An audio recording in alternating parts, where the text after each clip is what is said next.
We're back again with another installment of the mini gang's adventures in the Big Garden. Welcome to another deep dive.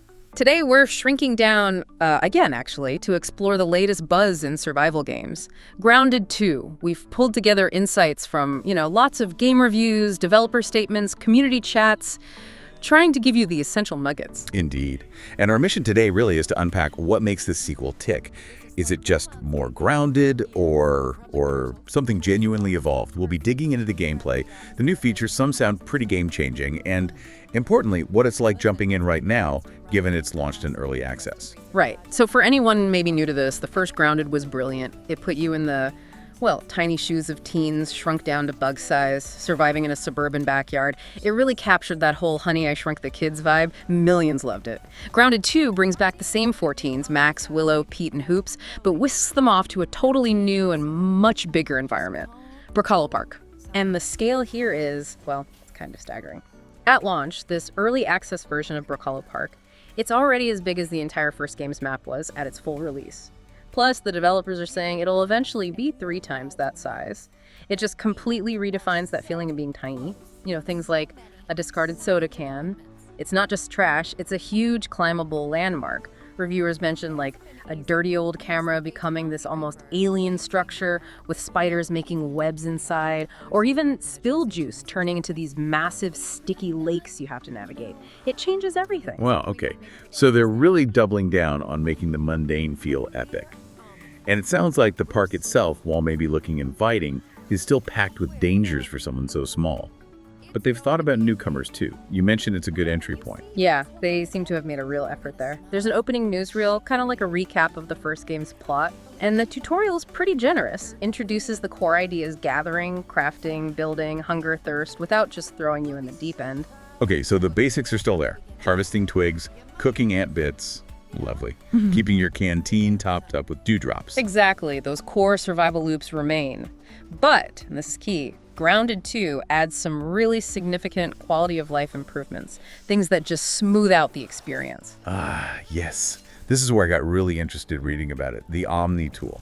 So this one thing combines your axe, your shovel, hammer, wrench, all in one. No more cycling through tools in your inventory. Precisely. It's always equipped. It automatically switches function based on what you're interacting with. And get this, it doesn't need repairing. Okay, hang on, no repairing. In a survival game, doesn't that take away some of the, the struggle, the loop? How does that actually affect things? That's a really good question, because on the surface, it sounds like simplification, but what it actually does is shift your focus. By removing that constant friction of tool management, of inventory juggling, you're less stuck in menus and more engaged with the world around you. You're reacting to immediate threats, spotting opportunities.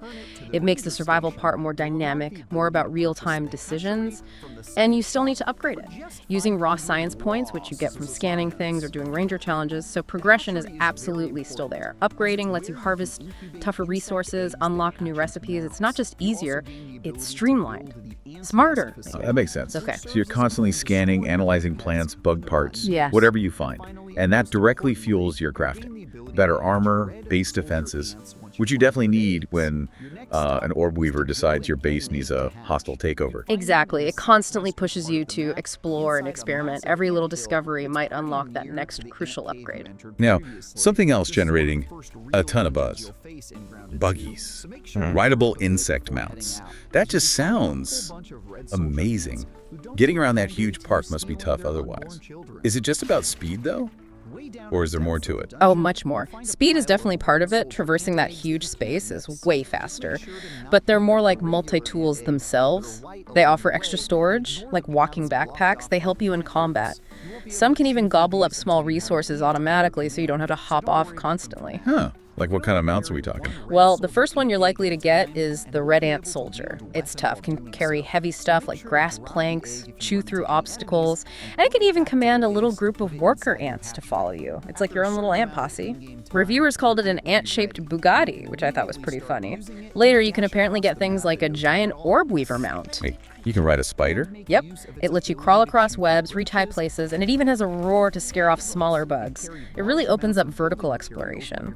Getting that first one, the Red Ant Soldier, you said it's an early quest. Is it difficult? It's presented as a priority, yeah.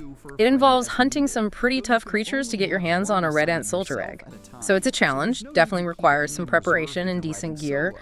But everyone seems to agree, the payoff is huge. It fundamentally changes how you interact with the world. Okay, mounts sound incredible. What about combat itself? Fighting off all those creepy crawlies. Also seen some big refinements. There's a proper dodge function now, which wasn't really in the first game, much needed. The enemy AI seems smarter, more reactive. They block now, have more varied attacks. And they added satisfying charged attacks. You know, hold the button, it sparkles, then wham, good for breaking blocks. Feels less like just hacking away and more tactical. Encourages you to think about builds, which ties into, well, the new class system. Before we get to classes, the bugs themselves. More new ones, right? Besides the mounts. Oh yeah, the park is teeming. Familiar faces are back. Red ants, those terrifying orb weavers. And yes, the arachnophobia setting is still there. Makes them look like goofy blobs if you need it. But you've also got new threats, like ice-breathing butterflies. Ice-breathing butterflies. Yeah. Seriously. Yep. Apparently fight like dragons. Praying mantises with huge claws, super tough cockroaches that are hard to kill, but also some friendly faces like snails just sort of vibing. Reviewers said they were fun to watch, and some of the old bugs got a visual upgrade, a glow-up, as they say. The wolf spider, in particular, looks even more nightmarish. Right, okay, so combat's deeper, bugs are nastier, or weirder. Now, you mentioned classes. Grounded 2 is leaning more into RPG elements. It really is. It introduces actual character archetypes, or classes. Think rogue, mage, warrior, ranger. So you can properly specialize now. How does that work? Does it change gameplay much? Significantly, I'd say.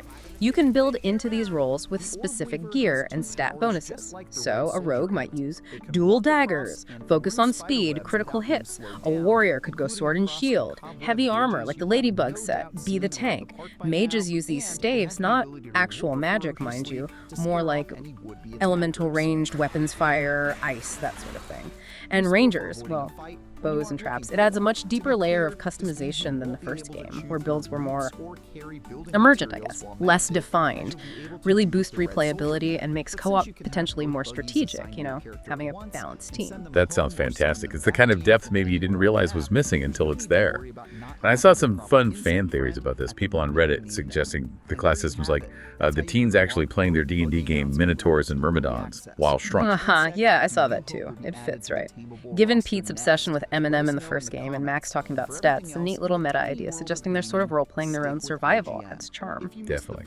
What about the actual plot? Is there more of a story driving things this time? Yes, much more so. It picks up a few years after Grounded 1. It's 1992 now. Same kids, shrunk again.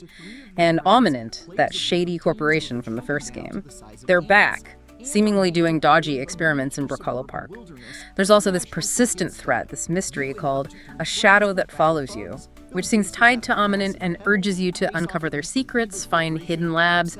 It gives you a clearer purpose beyond just survive. And the writing. The character... Generally getting rave reviews. People are finding it genuinely funny. Lots of laugh-out-loud moments, apparently. The teens themselves seem weirdly okay with being shrunk again. Lots of sarcastic one-liners.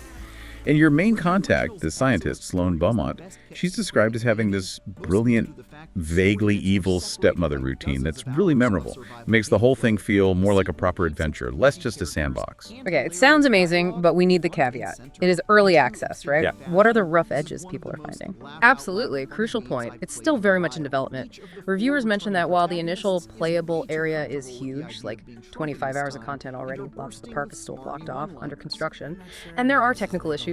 Frame rates can be inconsistent even on good PCs. Some crashes reported maybe every few hours. Enemies getting stuck on terrain sometimes. You know, typical early access stuff. Bugs in the code, not just the giant spiders trying to eat you. Definitely something to be aware of. Right, the usual early access health warning. But despite that, the overall feeling seems overwhelmingly positive. Incredibly positive, yeah. People are calling it one of the best survival games out there already, even in this state. It's on Xbox Game Preview, Steam Early Access, included with Game Pass Ultimate and PC Game Pass 2, which is great.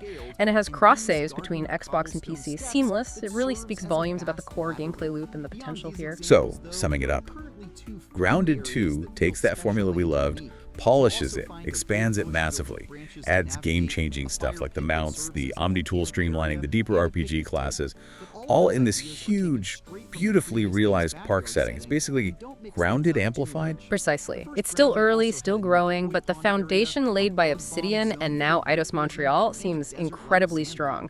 Critics are pretty much unanimous that it already surpasses the original.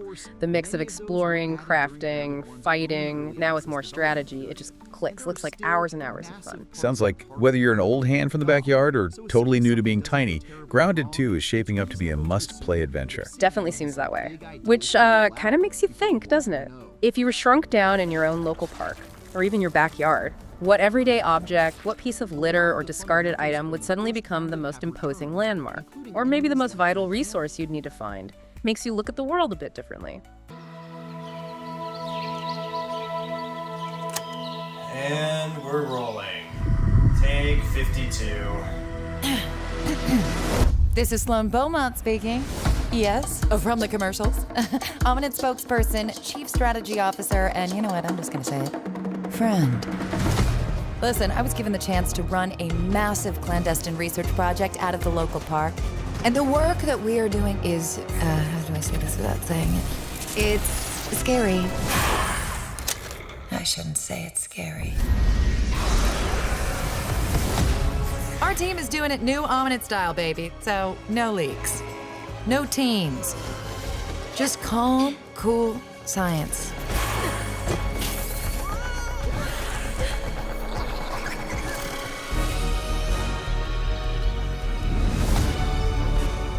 We've heard your requests, and we are proud to announce that we are so close on so many exciting developments.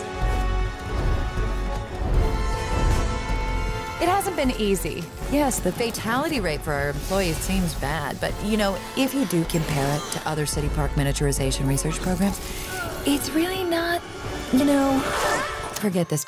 Maybe we don't use that? But we're Ominent. We're strong. We're normal.